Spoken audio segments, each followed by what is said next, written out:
Chapter 1. Down the Rabbit Hole.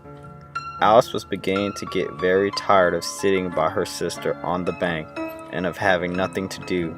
Once or twice she had peeped into the book her sister was reading, but it had no pictures or conversation in it. And what is the use of a book, thought Alice, without pictures or conversation? So she was considering in her own mind, as well as she could, for the hot day made her feel very sleepy and stupid, whether the pleasure of making a daisy chain would be worth the trouble of getting up and picking the daisies, when suddenly a white rabbit with pink eyes ran close by her. There was nothing so very remarkable in that, nor did Alice think it so very much out of the way to hear the rabbit say to itself, "Oh dear! Oh dear! I shall be late!" When she thought it over afterwards, it occurred to her that she ought to have wondered at this, but at the time it all seemed quite natural. But when the rabbit actually took a watch out of its waistcoat pocket and looked at it, and then hurried on, Alice started to her feet, for it flashed across her mind that she had never before seen a rabbit with either a waistcoat pocket or a watch to take out of it, and burning with curiosity, she ran across the field after it. Fortunately, was just in time to see it pop down a large rabbit hole under the hedge. In another moment down went Alice after it, never once considering how in the world she was going to get out. The rabbit hole went straight on like a tunnel for some way, and then dipped suddenly down, so suddenly that Alice had not a moment to think about stopping herself before she found herself falling down a very deep well. Either the well was very deep or she fell very slowly, for she had plenty of time as she went down to look about her and to wonder what was going to happen next. First, she tried to look down and make out what she was coming to, but it was too dark to see anything. Then she looked at the sides of the well and noticed that they were filled with cupboards and bookshelves. Here and there she saw maps and pictures hung upon pegs. She took down a jar from one of the shelves as she passed. It was labeled orange marmalade, but to her great disappointment it was empty.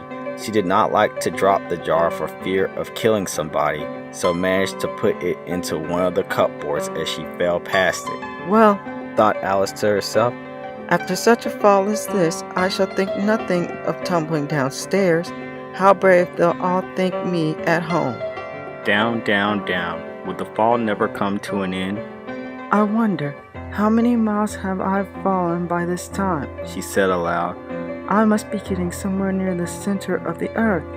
Let me see, that would be 4,000 miles down, I think.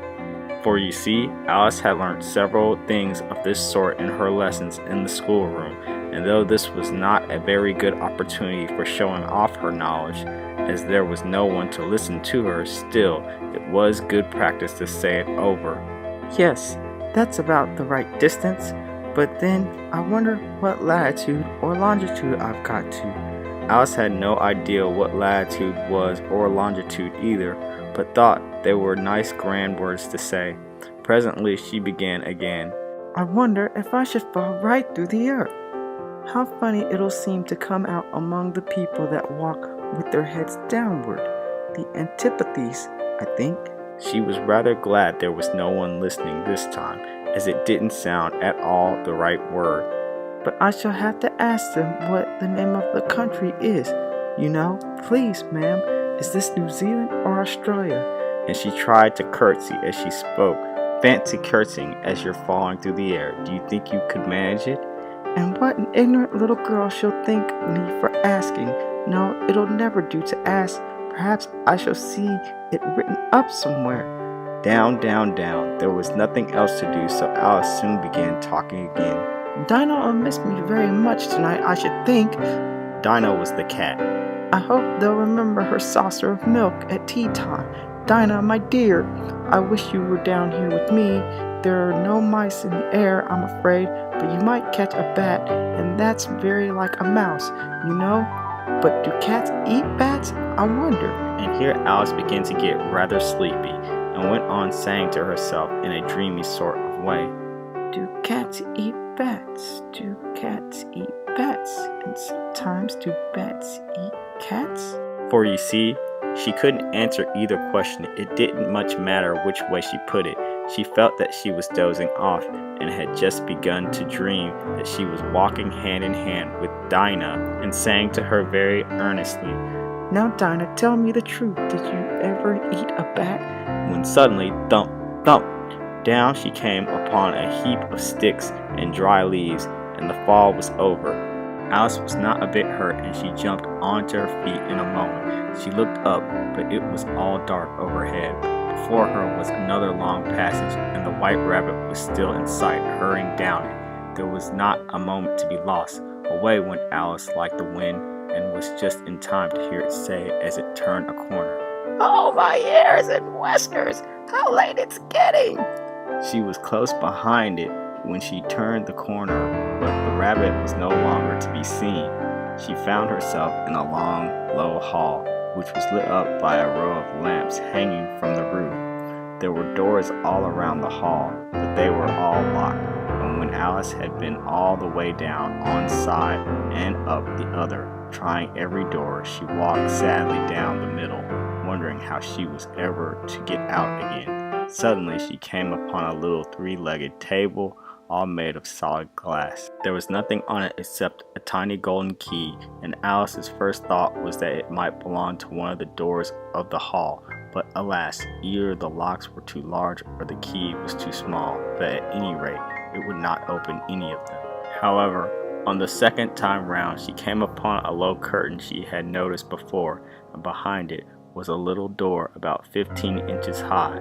She tried the little golden key in the lock, and to her great delight it fitted. Alice opened the door and found that it led into a small passage not much larger than a rat hole. She knelt down and looked along the passage into the loveliest garden you ever saw.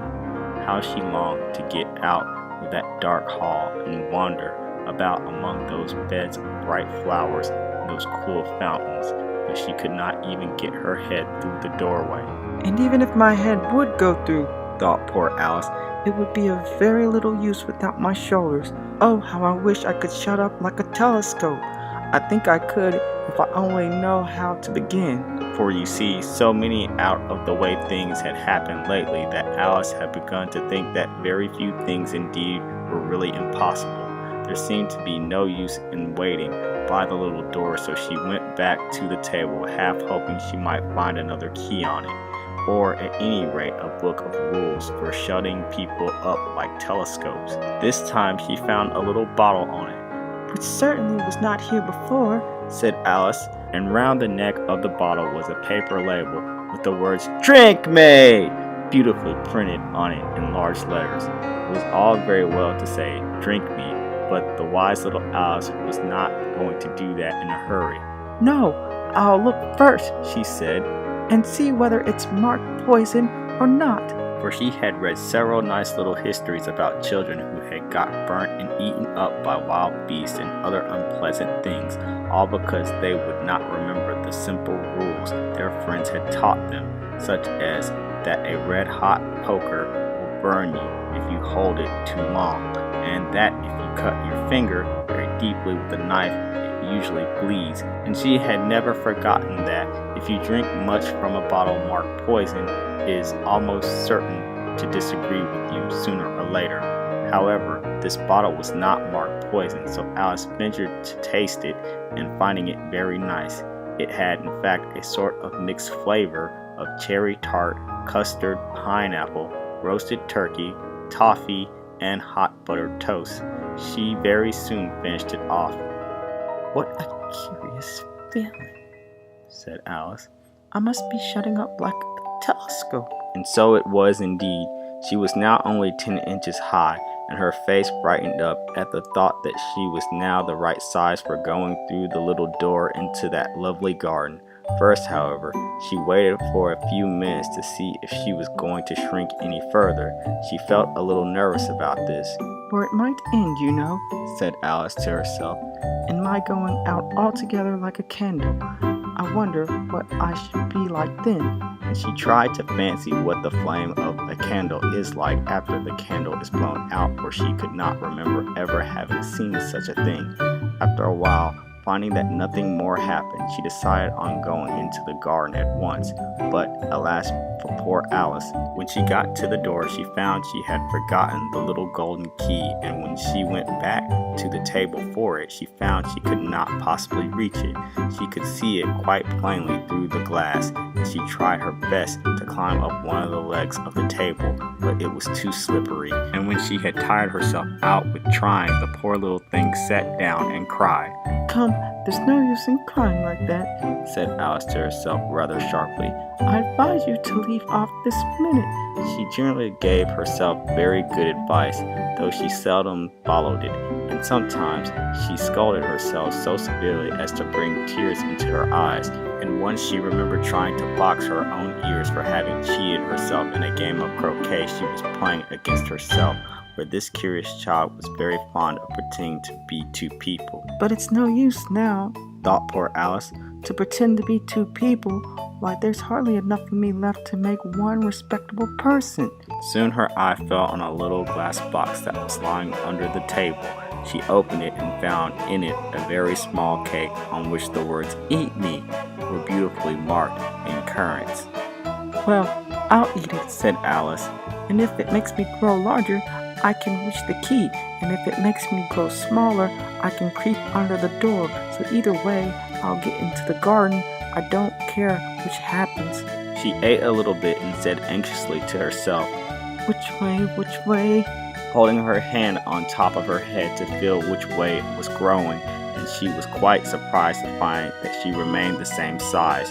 To be sure, this generally happens when one eats cake, but Alice had got so much into the way of expecting nothing but out of the way things to happen that it seemed quite dull and stupid for life to go on in the common manner. So she set to work and very soon finished off the cake.